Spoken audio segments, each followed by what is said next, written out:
Al priorato de Sion se le ha atribuido uno de los planes más ambiciosos y perturbadores de la historia moderna: reescribir la fe desde sus cimientos. ¿Y si el Santo Grial no fuera una copa, sino una persona? ¿Y si Leonardo da Vinci dejó pistas en sus cuadros? ¿Y si la Iglesia ha estado ocultando algo más profundo que simples leyendas? Este video revela los secretos mejor guardados de una supuesta sociedad que falsificó genealogías, manipuló símbolos y sembró dudas tan poderosas que hizo temblar al Vaticano. Pero, ¿y si todo es verdad? Relájate, ponte cómodo y bienvenidos a Relatos al Oído. Dentro de todas las interpretaciones que rodean al priorato de Sion, quizás ninguna resulte tan desconcertante, provocadora y revolucionaria como la idea de que el Santo Grial no es un objeto físico, sino un símbolo profundamente humano: el útero de María Magdalena. Esta reinterpretación transforma por completo el núcleo de una de las mayores tradiciones religiosas de Occidente.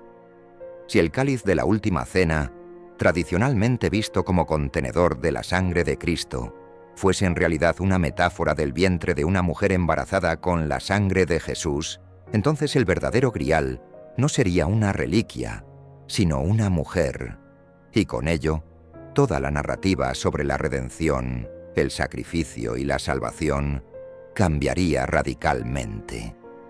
El impacto de esta idea va mucho más allá de lo teológico. Cambia las reglas del juego espiritual y filosófico.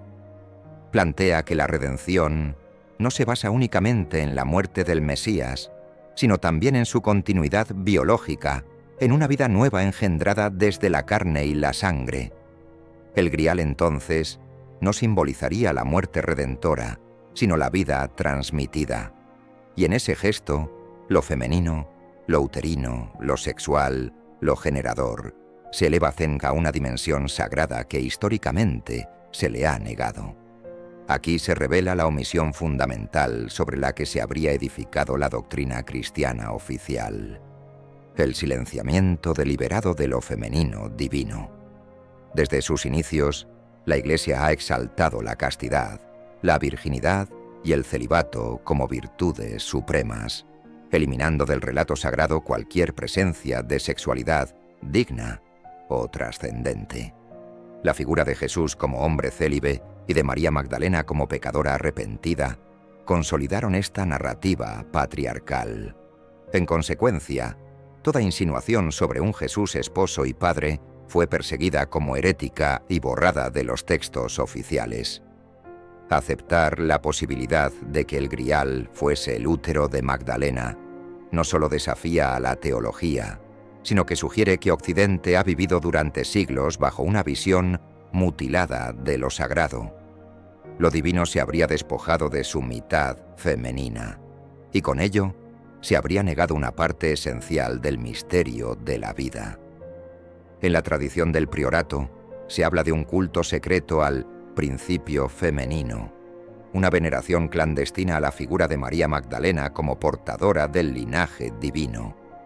Algunas vertientes esotéricas incluso la identifican con la figura de la Sofía gnóstica, la sabiduría divina en forma femenina, la contraparte espiritual de Jesús. En este sentido, el priorato no sería solo un guardián de sangre, sino de arquetipos olvidados.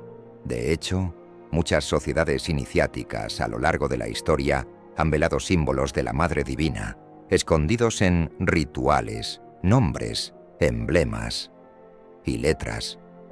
Un ejemplo fascinante es la simbología oculta en algunas representaciones de la Última Cena, como la de Leonardo da Vinci, donde al observar detenidamente, algunos sostienen que la figura de Magdalena está presente y que la disposición de los personajes sugiere una M, que aludiría tanto a María como a Matriz. Esa M sería, entonces, un eco cifrado del secreto.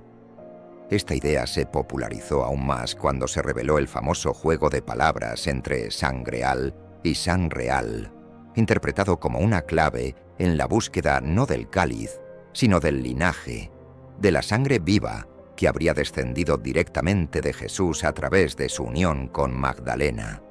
Si el grial es una mujer, el recipiente no es de oro ni de plata, sino de carne. Es el vientre que porta lo divino.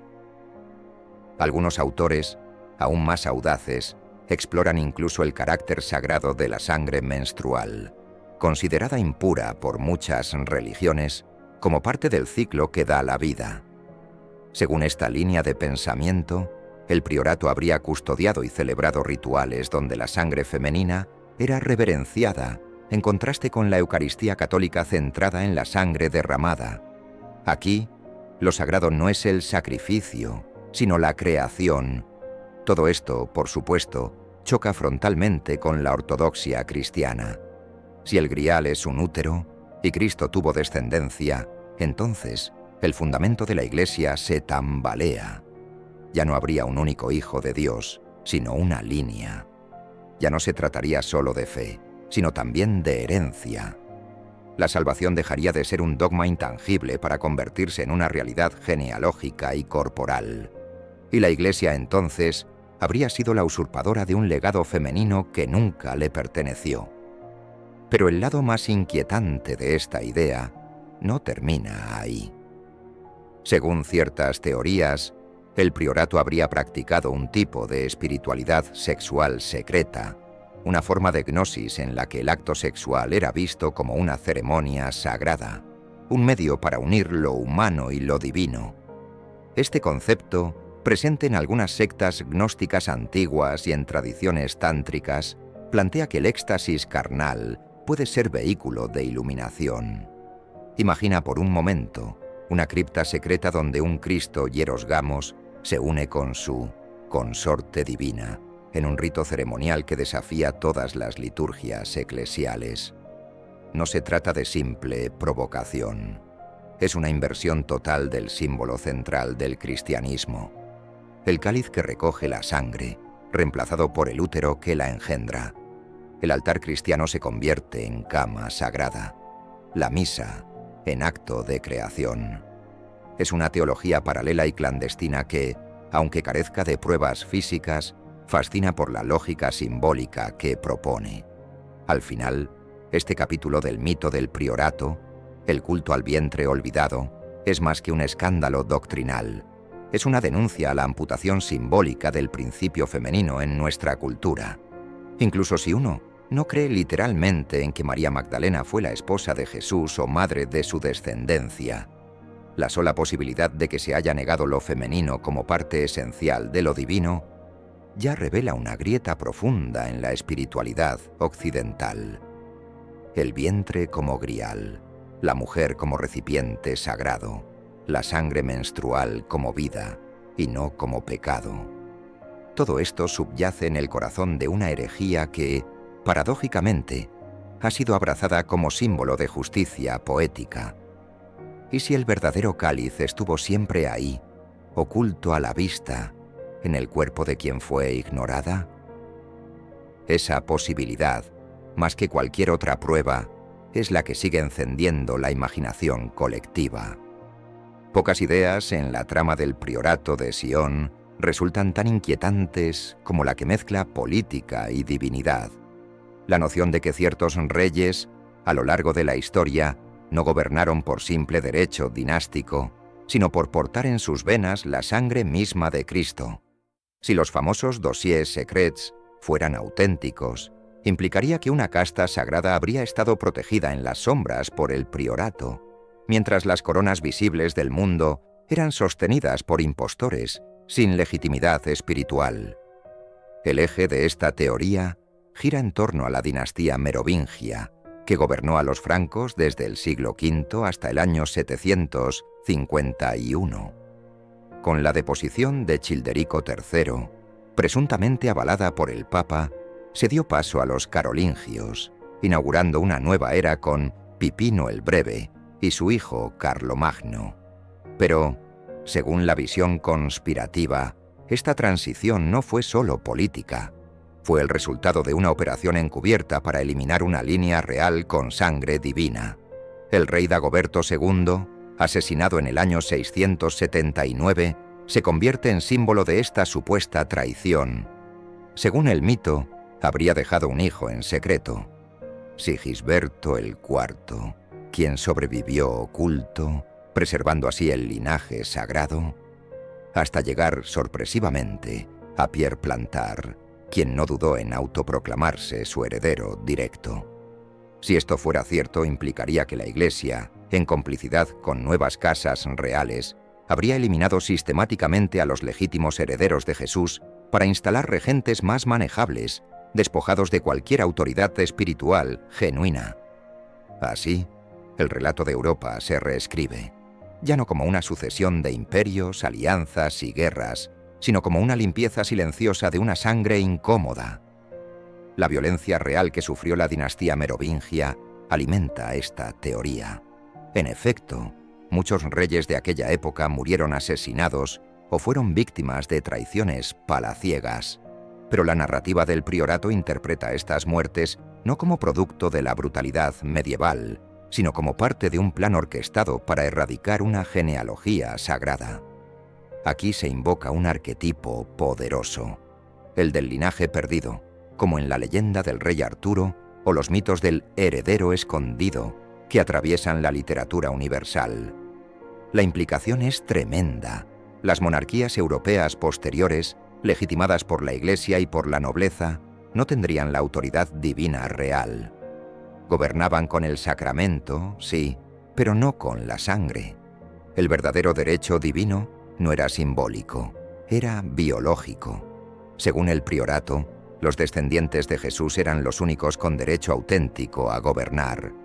No es casual que Plantard utilizara el lema «Per me reges regnant», «Por mí reinan los reyes», una cita bíblica que tradicionalmente se atribuye a la sabiduría divina. En sus documentos, Plantard apropiaba esta frase para el priorato, como si su organización fuera el filtro a través del cual debía pasar toda autoridad monárquica. Ellos, los guardianes del linaje sagrado, serían los verdaderos hacedores de reyes, los custodios de una legitimidad que trasciende la historia oficial. Este discurso no solo alimenta la fantasía de conspiración, sino que insinúa una deuda histórica. Según la teoría, el priorato habría esperado durante siglos el momento adecuado para restaurar al rey perdido en el trono que le correspondía. Un acto de justicia genealógica, una venganza silenciosa por generaciones de persecución. Y Plantard, claro, habría insinuado que él mismo era ese heredero predestinado. Aunque parezca delirio, esta idea no surgió en el vacío. En Francia, durante el siglo XIX, movimientos esotéricos como los Rosacruces coquetearon con conceptos similares. Ya en el siglo XX, otros grupos esotéricos y místicos, inspirados por profecías como las de Nostradamus, especulaban sobre la venida del gran monarca, un soberano sagrado que restauraría el orden perdido de Europa. Plantard absorbió esas ideas preexistentes y las moldeó a su favor. Pero el mito no se detiene en los merovingios. A lo largo del tiempo, se intentó conectar el linaje de Jesús y Magdalena con familias reales posteriores. Se mencionó a la casa de Lorena, que usaba la cruz doble, símbolo adoptado por el propio priorato, como posible heredera de esa sangre. Otros apuntaron a los Habsburgo, a los Plantagenet ingleses, incluso a los actuales Windsor. En cada caso, los teóricos argumentaban que los matrimonios dinásticos medievales habrían entrelazado esa línea sagrada con la aristocracia europea, conservando la sangre de Cristo en los pasillos del poder. Aunque estas conexiones son rechazadas por la historiografía seria, la popularidad de esta idea revela algo profundo, una fascinación casi mitológica con la sangre como símbolo de legitimidad. En este contexto, la historia de Europa deja de ser el relato de vencedores y vencidos para convertirse en un drama espiritual, donde los reyes caen o ascienden, según su proximidad, a una supuesta divinidad heredada. Esta obsesión por la sangre pura tiene implicaciones oscuras. La exaltación de una estirpe superior, destinada a reinar, remite a los peores episodios de la historia: el racismo, la nobleza autoproclamada, las teorías eugenésicas. Aunque en este caso se hable de una sola línea sagrada, la lógica es la misma. Unos pocos son elegidos y los demás son prescindibles. La idea de una sangre especial que justifica privilegios o acciones extremas, incluso asesinatos, es un terreno fértil para el fanatismo. En la ficción, como en El Código da Vinci, la Iglesia aparece dispuesta a matar para ocultar esta línea de sangre. Pero el reverso es igual de aterrador. ¿Y si algún grupo decidiera matar para imponerla? Convertir una genealogía en bandera puede ser tan peligroso como ocultarla. La historia de los merovingios ya era violenta por sí sola. Traiciones, envenenamientos, luchas intestinas. Pero sumarle el componente de linaje divino convierte ese escenario en una especie de guerra santa dinástica. Un conflicto no solo por poder, sino por la custodia de la divinidad. Según la teoría, el priorato se habría encargado de proteger a los descendientes de Jesús durante siglos, manteniéndolos fuera del radar histórico, casándose discretamente, cambiando de nombre, evitando el destino de Dagoberto y, tal vez, preparando su regreso. Plantard insinuaba que tras la Segunda Guerra Mundial, con la caída de muchas monarquías, vendría un reordenamiento global que permitiría revelar al rey escondido. No sucedió, pero la idea sigue viva, como un eco lejano que resuena en los rincones más misteriosos de la historia europea. Así, el mito del linaje divino otorga al priorato un aura casi trágica. No es solo una sociedad secreta, es un actor invisible en el teatro de la historia, moviendo hilos, protegiendo secretos, aguardando su momento. Y aunque su veracidad sea más que cuestionable, la fuerza simbólica de esta narrativa sigue estremeciendo a quien la escucha. Porque si alguna vez hubo una batalla silenciosa por la sangre de Cristo, entonces el trono de Europa no fue de reyes, sino de herederos sagrados que nunca llegaron a sentarse en él. Entre las hipótesis más perturbadoras que rodean el mito del priorato de Sion, una de las más oscuras sugiere que la crucifixión de Jesús no fue únicamente un castigo político-religioso, sino un sacrificio ritual premeditado, diseñado para sellar un legado de sangre. Esta teoría, marginal y sin respaldo documental sólido, plantea que la muerte de Jesús fue orquestada con conocimiento de causa por un círculo íntimo de allegados que sabían que su desaparición pública era necesaria para proteger una misión secreta, perpetuar su linaje. En este escenario, la crucifixión sería más que un acto de redención. Sería una ceremonia simbólica, pactada entre Jesús y sus seguidores más cercanos, como parte de un plan mayor. Aparece aquí el polémico Evangelio de Judas, un texto gnóstico del siglo II d. Cristo, descubierto en 2006, que reinterpreta la traición como obediencia. Judas entrega a Jesús a petición de este último, para que su espíritu divino pueda liberarse del cuerpo humano. El acto no sería traición, sino un rito iniciático. Partiendo de esta visión, algunos teóricos de la conspiración van más allá y se preguntan: ¿y si Jesús, sabiendo que su muerte era inevitable, diseñó su sacrificio para proteger a su descendencia biológica? ¿Y si su muerte pública era la tapadera perfecta para una continuidad oculta? Según esta hipótesis, habría dos dimensiones en la misión de Jesús, una espiritual, destinada a las masas, y otra biológica, protegida por una élite iniciada. De ser así, los apóstoles dejarían de ser meros evangelizadores y pasarían a ser guardianes de un secreto físico, la existencia de una sangre divina que debía mantenerse viva, pero invisible al ojo del mundo. El martirio de Cristo sería así una operación meticulosamente diseñada. Se sembraría una fe para alimentar al espíritu del mundo, mientras que bajo la superficie, su sangre seguiría corriendo por venas humanas, preservada por aquellos que sabían. Aunque esta teoría no aparece de forma explícita en la narrativa original del priorato de Sion, circula como un subtexto inquietante dentro del ecosistema conspirativo que lo rodea. Dan Brown en el Código da Vinci se acerca a este planteamiento cuando sugiere que Jesús y Magdalena pudieron haber dejado un hijo en secreto. Sin embargo, algunos autores más radicales insinúan que toda la muerte de Cristo fue un movimiento estratégico para consagrar una doble herencia, una simbólica, la Eucaristía, y otra, literal, la sangre heredada en su descendencia. Este relato especulativo se vuelve aún más oscuro cuando se plantea la posibilidad de que tras la crucifixión, seguidores como José de Arimatea y María Magdalena huyeran a tierras lejanas con instrucciones de preservar al heredero. Algunos creen que esa iglesia de la sangre, clandestina, sobrevivió paralelamente a la iglesia de Roma, portando un mensaje que no debía ser predicado, sino custodiado. Desde esta óptica, figuras como Juan el Bautista o Santiago el Justo cobran un nuevo significado.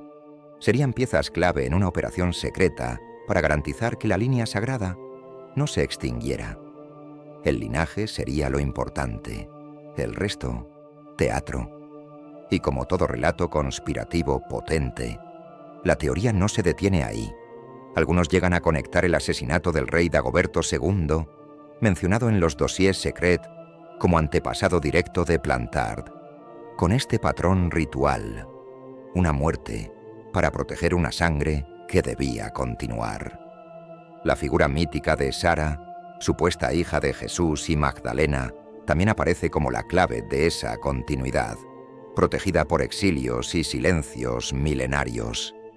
En este marco, el sacrificio se convierte en un patrón, no en una excepción, un acto repetido a lo largo de la historia para reactivar o proteger un linaje que no podía ser conocido públicamente. Esta idea se conecta con las fantasías más extremas del pensamiento conspiranoico, la creencia de que las élites del mundo realizan rituales secretos, a veces sangrientos, para mantener el control espiritual o político. Releer la crucifixión como un acto de este tipo no solo reinterpreta la historia cristiana, la subvierte por completo, transforma el mayor acto de amor divino en un cálculo frío, hace de Jesús el primer mártir de una conspiración genética y de sus seguidores, no misioneros, sino guardianes de una sangre que debía sobrevivir a cualquier costo. Aunque la mayoría de creyentes y teóricos serios descartan esta visión como absurda o incluso blasfema, su mera existencia en el debate muestra el poder del mito. Nos obliga a considerar qué pasaría si, más allá de los símbolos y las parábolas, la historia de Jesús escondiera un doble fondo. Y aunque esta posibilidad sea improbable, imaginarla es suficiente para añadir una capa más de oscuridad al legado del priorato de Sion. Porque si en el origen del cristianismo hubo una jugada secreta, entonces la historia entera podría estar escrita en tinta invisible. Uno de los aspectos más seductores y turbadores del mito del priorato de Sion es la insinuación de que algunos de los mayores genios del arte occidental fueron, en secreto, guardianes del enigma del Grial. Según esta línea conspirativa, el mensaje prohibido del linaje de Cristo no fue transmitido únicamente por documentos cifrados o genealogías ocultas, sino también a través de los lienzos, esculturas y estructuras más veneradas del arte europeo. Las obras maestras, aparentemente religiosas o mitológicas, serían así verdaderos criptogramas visuales, diseñados por iniciados que, en connivencia con la supuesta hermandad, camuflaron claves secretas a plena vista.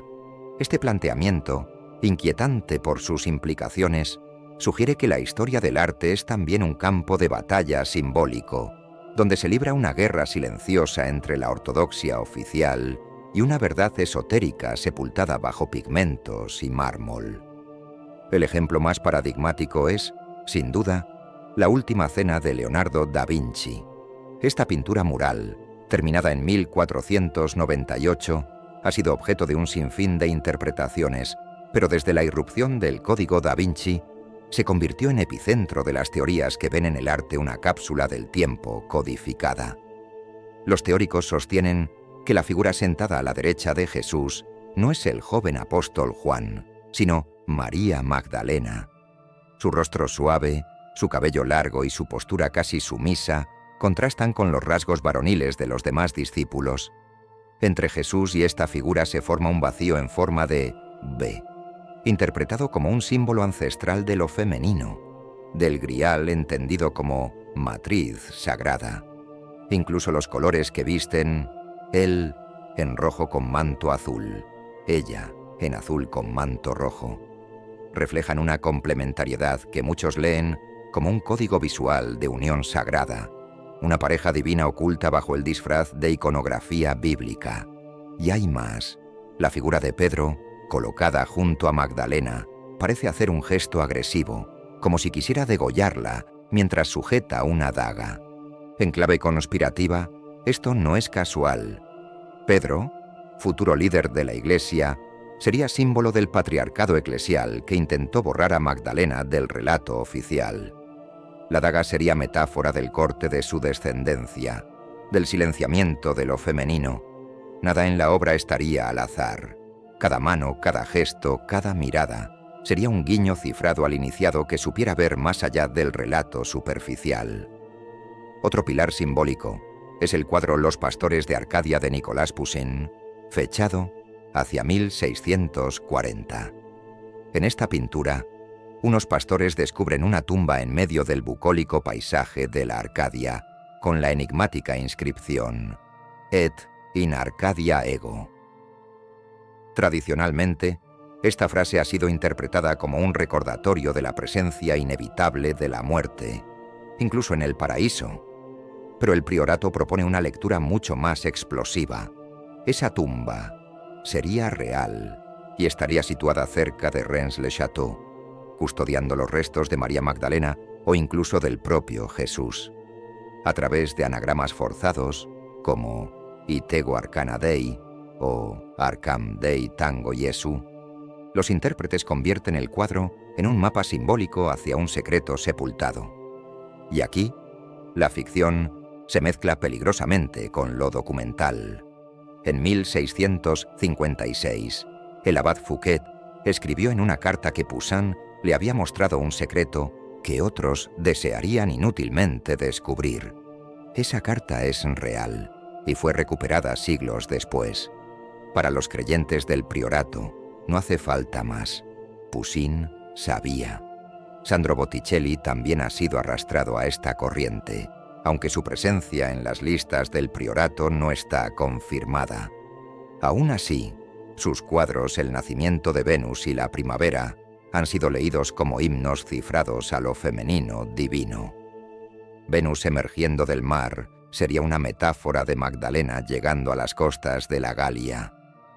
La exuberancia floral y la presencia de ninfas y figuras alegóricas podrían leerse como una exaltación velada de la fecundidad sagrada, del grial matriz que los iniciados veneraban en secreto.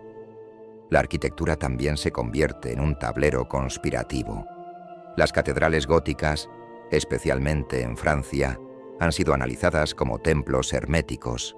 Algunas teorías aseguran que si uno traza las ubicaciones de Chartres, Amiens, Reims y otras catedrales emblemáticas sobre el mapa, se forma la constelación de Virgo. Esta configuración sugeriría que Francia, la Francia, cuyo nombre algunos retuercen para derivar de cría, hija ficticia de Jesús, es la tierra de la Virgen. La flor de lis, emblema de los reyes franceses y también del priorato, se convierte entonces en un símbolo de la descendencia sagrada, más allá de la Virgen María, apuntando a Magdalena como matriz de la realeza perdida. Este uso del arte como contenedor de secretos transforma cada museo y cada templo en una especie de archivo encriptado. Bajo esta lógica, los artistas no eran simples creadores, sino agentes simbólicos, criptógrafos visuales, que desafiaban a la Iglesia escondiendo verdades a plena vista.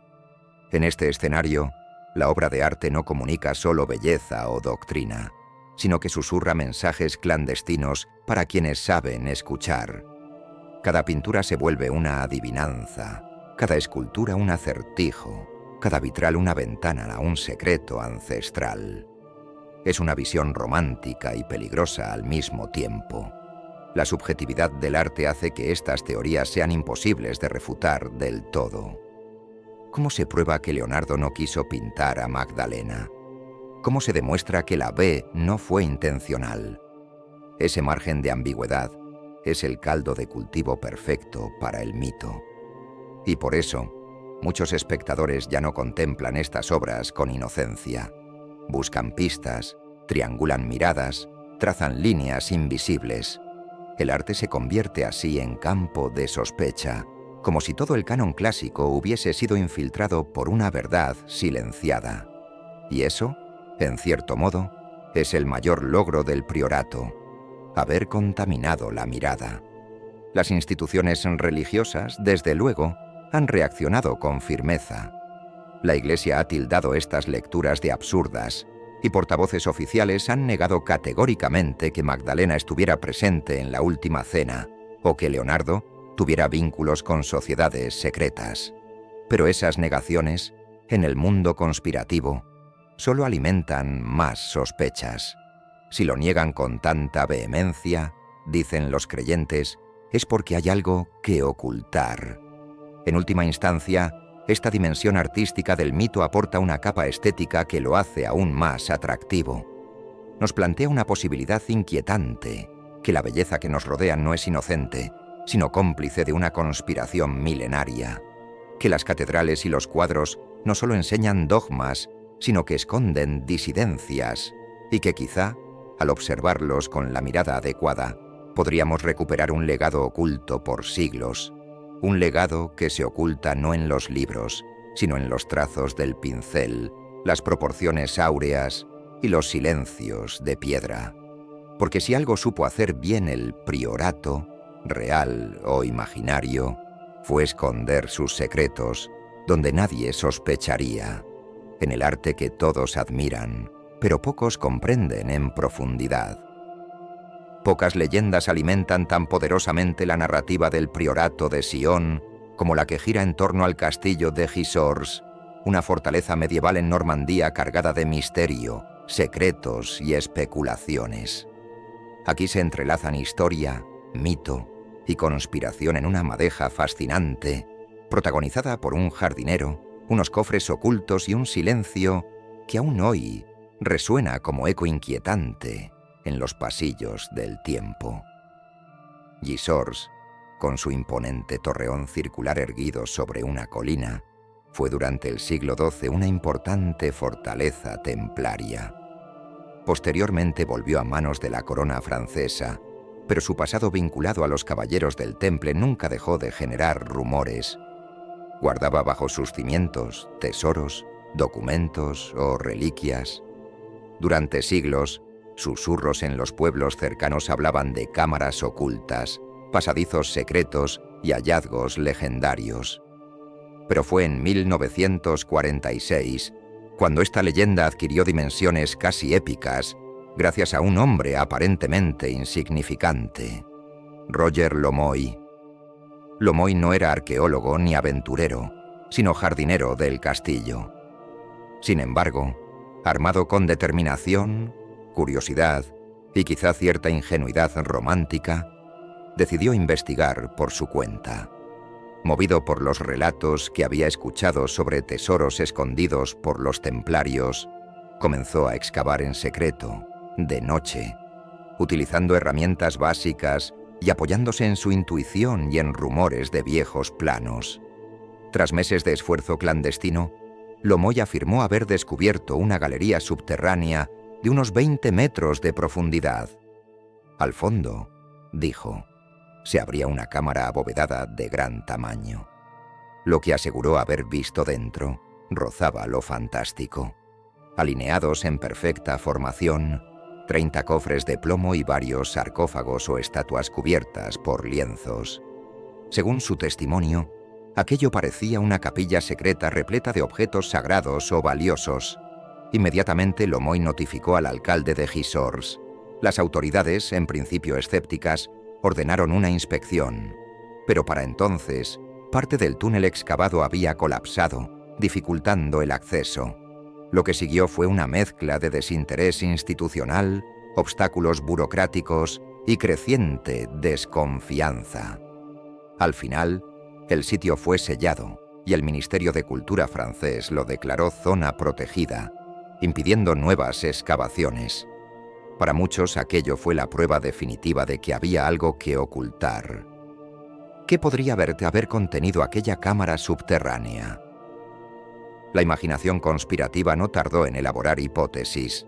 Se dijo que los cofres podrían guardar el mítico tesoro de los templarios, desaparecido tras la disolución de la orden en 1307. Otros fueron más allá. Hablaban de evangelios perdidos, documentos heréticos, pruebas del linaje sagrado de Cristo o incluso, en las teorías más radicales, el cuerpo preservado de Jesús traído en secreto desde Tierra Santa. Los sarcófagos, en esta visión, contendrían no santos medievales, sino figuras centrales de la historia sagrada ocultadas deliberadamente al mundo. El priorato de Sion, por supuesto, no tardó en incorporar esta historia a su mitología. Pierre Plantard, el arquitecto del relato prioral moderno, publicó en 1962 bajo seudónimo un panfleto titulado Gisors et son secret, en el que insinuaba la implicación del priorato en la ocultación de esos tesoros. Gerard de Sède retomaría más tarde esta idea y la popularizaría. Según esta narrativa, el priorato habría roto con los templarios en 1188 en un evento simbólico llamado la Corte del Olmo, ocurrido precisamente en Gisors.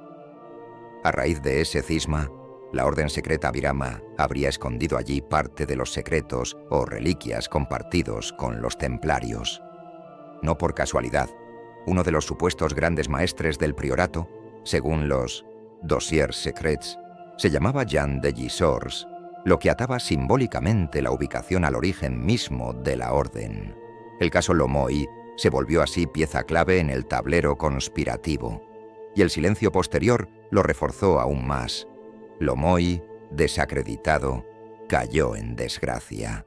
Algunos reportes afirman que sufrió crisis nerviosas al ver su descubrimiento ignorado y su reputación ridiculizada. En 1964, bajo presión mediática, se autorizó una excavación oficial, pero fue superficial, breve, y sin la participación del jardinero. No se encontró nada, y tras declarar el área como Patrimonio Histórico Nacional, se prohibieron nuevas investigaciones. ¿Excusa para preservar el castillo? ¿O una tapadera para proteger el secreto? La sospecha quedó sembrada. ¿Acaso los arqueólogos no buscaron en el punto exacto? ¿Y si lo encontraron pero lo retiraron en secreto? El episodio fue interpretado como un patrón, el poder interviniendo para silenciar hallazgos incómodos. En muchos foros conspirativos, el castillo de Gisors aparece como ejemplo arquetípico de verdades enterradas. El eco es similar al de otros enclaves míticos como el Área 51, la Biblioteca del Vaticano o las cámaras ocultas bajo Jerusalén. Siempre hay un acceso bloqueado, un testimonio olvidado, una autoridad que dice no hay nada, sin permitir una verificación independiente. El castillo se transformó así en símbolo, un icono del tesoro invisible. Su nombre aparece en libros esotéricos junto a Rennes-le-Château o Saint-Maximin-la-Sainte-Baume, formando parte de mapas ocultos, triángulos sagrados o pentagramas dibujados sobre Francia. En este imaginario, Gisors es más que una ruina. Es un santuario prohibido que guarda algo demasiado poderoso para ser revelado. Y la figura de Lomoy añade el toque trágico. El jardinero solitario, cavando con esperanza por las noches, representa al buscador eterno. Quizá no vio más que sombras, y la fantasía completó lo que el ojo no distinguió en la penumbra. O quizá dijo la verdad, y su hallazgo fue tan grande que no pudo permitirse que saliera a la luz. De cualquier forma, su historia se convirtió en mito. La imagen de los 30 cofres alineados, sellados en una cripta bajo una fortaleza templaria, Es ya parte del inconsciente colectivo de quienes buscan en el pasado claves de un presente alterado. Gisors, hoy parque tranquilo y castillo turístico, es una puerta cerrada hacia lo desconocido. Frente a sus muros aún resuenan preguntas que nadie se atreve a contestar. ¿Qué había realmente bajo el castillo? ¿Quién decidió que no debía saberse? ¿Qué secretos siguen dormidos, esperando al próximo jardinero dispuesto a excavar no solo la tierra, sino las capas de la historia? Más allá del mito de una sociedad milenaria encargada de custodiar el linaje sagrado de Jesús, existe una interpretación aún más inquietante. El priorato de Sion no sería una orden ancestral, sino una fachada moderna construida para encubrir intereses de logias esotéricas, sociedades rosacruces y círculos ocultistas contemporáneos. Bajo esta hipótesis, Pierre Plantard no habría sido simplemente un fabulador aislado con ansias de notoriedad, sino una pieza útil en un engranaje mucho más amplio, el de las sociedades secretas que, tras la Segunda Guerra Mundial, encontraron en el ocultismo una vía de poder simbólico, político y espiritual. La pista comienza con la biografía del propio Plantard. Antes de inventar el priorato, ya estaba involucrado en círculos místicos. En 1942 fundó una organización llamada Alpha Galates, una especie de fraternidad iniciática de inspiración caballeresca con grados simbólicos, templo, ciudad y arcas, que combinaban estética medieval, mensajes moralistas y referencias mitológicas. Esta orden publicaba la revista Vaincre, cargada de simbología críptica y aspiraciones neofeudales, ya revelando su interés por el secretismo y el uso de emblemas como vehículo ideológico. Todo esto anticipa su posterior invención del priorato. Pero lo más significativo vino en 1951, cuando Plantard fue iniciado oficialmente en una logia de la Gran Logia de Francia, una de las ramas más influyentes de la masonería en Europa. Esta afiliación masónica reorienta por completo la percepción de su figura. Ya no sería solo un aficionado a los enigmas, sino alguien inserto en redes estructuradas de pensamiento esotérico con vínculos políticos y sociales reales. Para muchos investigadores, este hecho es clave. Plantard no actuaba solo. Su construcción del priorato habría respondido a una agenda de ingeniería simbólica promovida por sectores paramasónicos interesados en crear un mito útil, una narrativa funcional para canalizar ciertas ideas. Hay que entender el contexto histórico. Durante la posguerra, Francia e Italia fueron terreno fértil para el renacimiento de múltiples sociedades secretas de carácter esotérico y político. La logia Propaganda du P2, en Italia, descubierta en los años 70, operaba como una organización paralela con fines subversivos, infiltrando medios, bancos y hasta el Vaticano. Por otro lado, proliferaban grupos rosacruces de estilo revivalista, herederos simbólicos de los míticos manifiestos del siglo XVII. Incluso existían círculos filonazis obsesionados con el grial y las reliquias de poder. En ese panorama, crear una orden secreta como el priorato no era tan descabellado. Podía funcionar como vehículo simbólico para canalizar visiones nacionalistas, gnósticas o directamente anticlericales. Uno de los vínculos más sugerentes es el del priorato con los Rosacruces, una tradición que mezcla alquimia, cristianismo esotérico y simbolismo renacentista. Plantard tuvo contactos con publicaciones afines a estas ideas, como la revista Le Charivari, donde intentó difundir sus genealogías y textos falsificados. Además, se ha especulado que colaboró con Philippe de Cherisey, también conocido como Pierre Schmidt, quien tenía inclinaciones rosacrucianas y ayudó a falsificar pergaminos y documentos. Juntos, habrían tratado de fundar un mito panfrancés que inspirara una especie de despertar espiritual y cultural con tintes esotéricos. En ese sentido, el priorato sería algo más que una broma. sería una herramienta deliberada para construir una corriente de pensamiento alternativo. Todo esto llévate a una interpretación más profunda. El priorato como experimento esotérico moderno, inspirado en fórmulas antiguas, pero con una estrategia comunicacional contemporánea. Creas un mito, lo presentas como ancestral, lo revistes de documentos y símbolos, y de pronto tienes una orden secreta que no necesita existir para influir. Si logras que otros la crean real, sus efectos se vuelven tangibles. Esta fue la fórmula que, según muchos, Plantard y su entorno aplicaron con éxito. Una vez establecido que el priorato de Sion podría haber sido una creación deliberada para propósitos esotéricos contemporáneos, surge un componente aún más perturbador: el supuesto vínculo con corrientes luciferinas filosóficas, no en el sentido caricaturesco del satanismo moderno, sino dentro del marco gnóstico masónico del portador de luz. Aquí, Lucifer no es la encarnación del mal, sino una figura simbólica que representa la rebelión contra la ignorancia impuesta por la Iglesia, la búsqueda del conocimiento prohibido y la iluminación espiritual individual.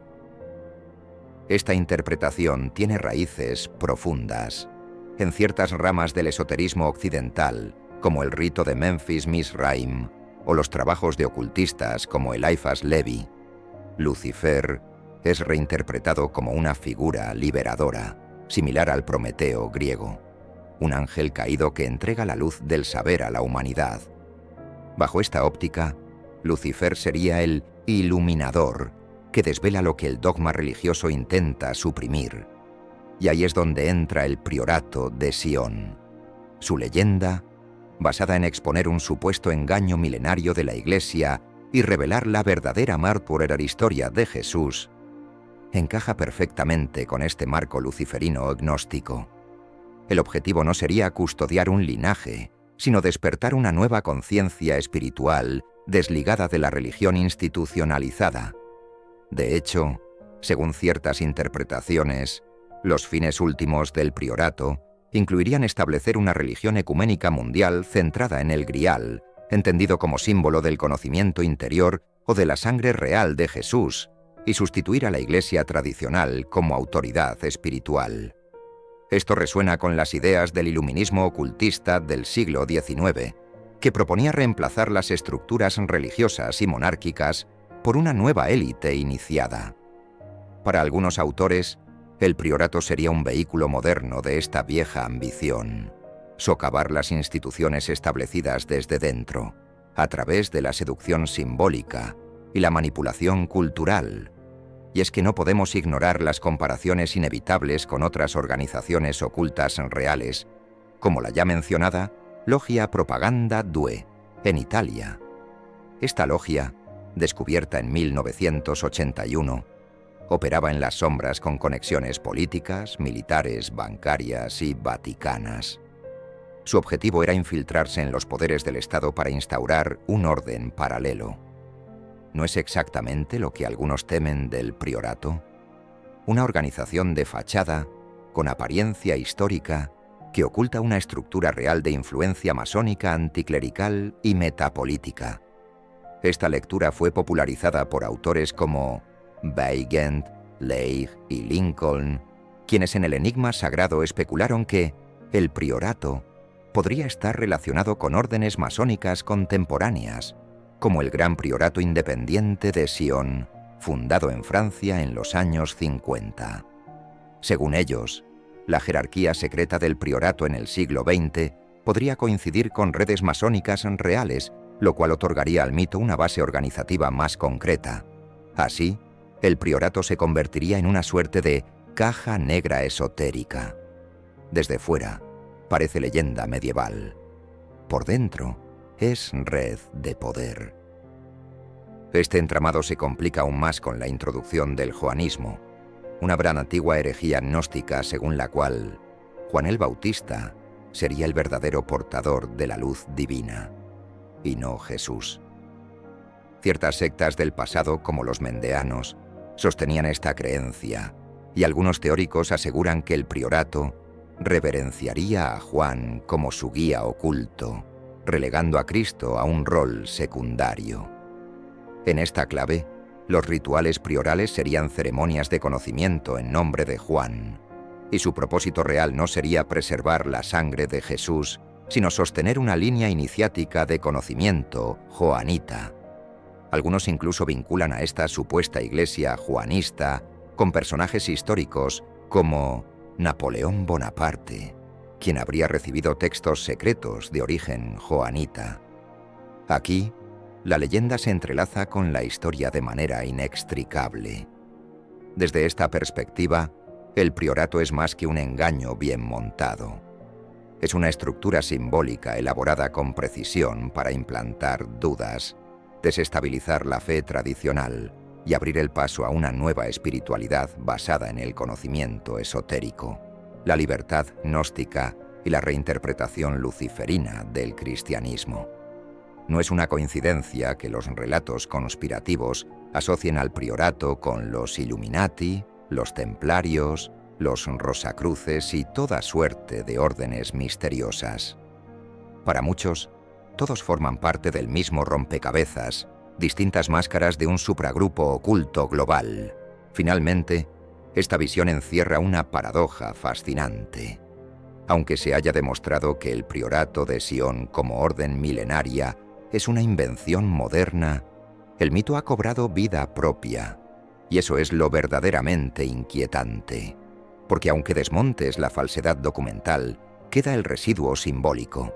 Plantard puede haber mentido, pero su mentira fue tan precisa, tan bien calculada y tan sintonizada con las obsesiones ocultistas modernas que podría haber sido el instrumento de un plan mucho mayor. Tal vez, sin saberlo del todo, sembró un germen ideológico que sigue germinando en la cultura esotérica y en los imaginarios de la conspiración global. Esa es la gran trampa del priorato. Mientras más lo desenmascaras, más capas aparecen, y cada nueva teoría que pretende cerrarlo abre otra puerta más profunda. Tal vez ahí reside su verdadero poder. No en la sangre de Cristo, ni en linajes reales, sino en su capacidad para mutar, adaptarse y sobrevivir como mito moderno con resonancias ancestrales. En otras palabras, el priorato es un virus simbólico que continúa replicándose en la mente colectiva. Y eso, quizás, es lo más perturbador de todo. En el corazón más sombrío de las teorías sobre el priorato de Sion se oculta una idea profundamente inquietante, que su existencia, real o inventada, no tenía como propósito central custodiar secretos o proteger linajes sagrados, sino que encubría una misión mucho más ambiciosa y perturbadora. Según esta visión, el priorato habría sido concebido, ya no como una hermandad milenaria de guardianes esotéricos, sino como una herramienta ideológica cuidadosamente diseñada para desmantelar, desde sus cimientos, la estructura del cristianismo tal como la conocemos. No sería un enemigo frontal, sino un virus simbólico, silencioso, que se infiltra en los relatos, en la historia, en la cultura popular, con un objetivo claro: hacer tambalear la fe institucionalizada y reemplazarla por una nueva espiritualidad basada en una interpretación radical de los orígenes de Jesús. Esta visión conspirativa plantea que el priorato habría trabajado a lo largo de décadas, quizás siglos, si se adopta la cronología mitificada, para socavar el dogma central de la Iglesia, la divinidad única de Cristo. Lo haría no negando su existencia, sino reinterpretándola. En lugar de un Mesías celestial, el priorato habría promovido la imagen de un Jesús humano, iluminado, casado con María Magdalena y con descendencia directa. Esta revelación, en caso de ser aceptada por las masas, tendría el poder de destruir el andamiaje teológico sobre el que se levanta el catolicismo. La virginidad de María dejaría de tener sentido. El celibato clerical se volvería un absurdo. Los sacramentos perderían su mística y la figura papal, basada en la supuesta continuidad apostólica, quedaría cuestionada hasta su raíz. Para los ideólogos del priorato, este Día de la Revelación sería el momento culminante, el instante en que la historia oficial colapsaría bajo el peso de una verdad largamente reprimida. Pero el plan no se detendría ahí. Una vez socavada la fe tradicional, el priorato aspiraría a levantar en su lugar una nueva religión universal, una espiritualidad reconstruida desde los restos de la antigua, pero basada en principios completamente distintos. En lugar de una iglesia centrada en el sacrificio, el pecado y la redención, se ofrecería una visión basada en el conocimiento, el linaje sagrado y la sacralización de lo humano. No se trataría solo de un cambio de creencias, sino de un rediseño completo del paradigma espiritual occidental. En esa nueva visión, Jesús dejaría de ser un Dios encarnado para convertirse en el primer eslabón de una cadena genealógica que llega hasta el presente. Su sangre, no su cruz, sería el nuevo símbolo de salvación. María Magdalena sería elevada no solo como su esposa, sino como portadora del Grial, ya no una copa, sino un útero sagrado, un linaje oculto. Dentro de esta narrativa incluso se proyecta un cambio político global. El priorato, según sus textos y leyendas, no solo buscaba alterar la religión, sino también la geopolítica. Su visión del futuro incluía el surgimiento de un santo imperio europeo, liderado por un monarca descendiente directo de Jesús. Este nuevo imperio, revestido de autoridad espiritual y legitimidad ancestral, gobernaría Europa bajo una doctrina no católica, sino graálica. Sería una especie de teocracia esotérica, en la que la verdad revelada del linaje se usaría como fundamento para una nueva forma de orden social. Y aunque suene a utopía medieval, la idea ha calado con fuerza en la literatura conspirativa. Un renacimiento espiritual paneuropeo que barrería con el Vaticano y las estructuras eclesiásticas establecidas, instaurando en su lugar una nueva religión de Estado centrada en el culto al linaje divino. Este proyecto, si realmente existió, representaría la más sutil y peligrosa forma de guerra ideológica jamás concebida. Una transformación espiritual sin armas, sin golpes de Estado, pero con un poder devastador, porque, en lugar de atacar a la Iglesia con fuego o acero, el priorato habría optado por algo más efectivo: sembrar la duda, narrar una historia paralela, fascinante y coherente, que pusiera en entredicho la oficial. Y una vez la semilla de la duda germina, todo el edificio de la fe comienza a agrietarse desde dentro. Si uno contempla detenidamente este plan, parece salido de una novela distópica, pero lo verdaderamente inquietante es que no se limita a la fantasía. Ha tenido consecuencias reales, medibles, y ha calado profundamente en la conciencia cultural de millones. Desde que conceptos como el linaje de Cristo, la figura central de María Magdalena como grial viviente y la acusación de encubrimiento eclesiástico comenzaron a popularizarse en libros y películas, especialmente tras la explosión mediática de El Código Da Vinci, la fe de muchos se vio profundamente sacudida. Aunque la Iglesia ha emitido desmentidos categóricos, pronunciándose incluso desde el Vaticano, lo cierto es que el daño simbólico ya estaba hecho. Y esa, justamente, sería la forma más efectiva de operar del priorato si su existencia respondiera a una agenda. Erosionar el pilar de la creencia, no desde la confrontación, sino desde la fascinación. La narrativa conspirativa transformó así a la Iglesia católica en el antagonista de una historia moderna de redescubrimiento. Cada documento apócrifo que se menciona, cada símbolo reinterpretado en el arte, cada anécdota sobre María Magdalena o sobre un Jesús más humano que divino, actúa como un misil teológico encubierto. Lo fascinante de esta estrategia es que no impone una nueva religión con autoridad, sino que se cuela en el espacio íntimo de la duda personal. Es un proceso de desactivación espiritual en cámara lenta. La imagen de un Cristo casado, con hijos, humano y vulnerable, puede resultar más entrañable para algunos, pero también socava los fundamentos que sostienen 2000 años de dogmas, sacramentos y rituales. Para los teóricos que simpatizan con esta visión, este no sería un acto de destrucción, sino de liberación. Romper las cadenas del dogma, desmitificar a Jesús y reconfigurar la espiritualidad sobre bases más humanas y biológicas, sería, para ellos, una forma de devolver la fe al terreno de lo tangible. Ya no se trataría de adorar una figura etérea que habita en los cielos, sino de entender a un antepasado divinizado cuya sangre aún fluye entre nosotros. Bajo este prisma, la búsqueda del grial no sería la de una copa mágica, sino la del origen común, la sacralidad del linaje.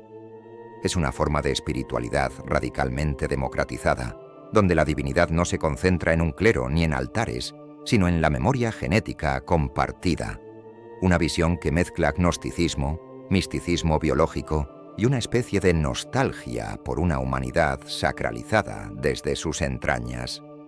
No obstante, desde la perspectiva institucional de la Iglesia, el priorato y sus ideas no representan una simple teoría extravagante, sino un veneno narrativo.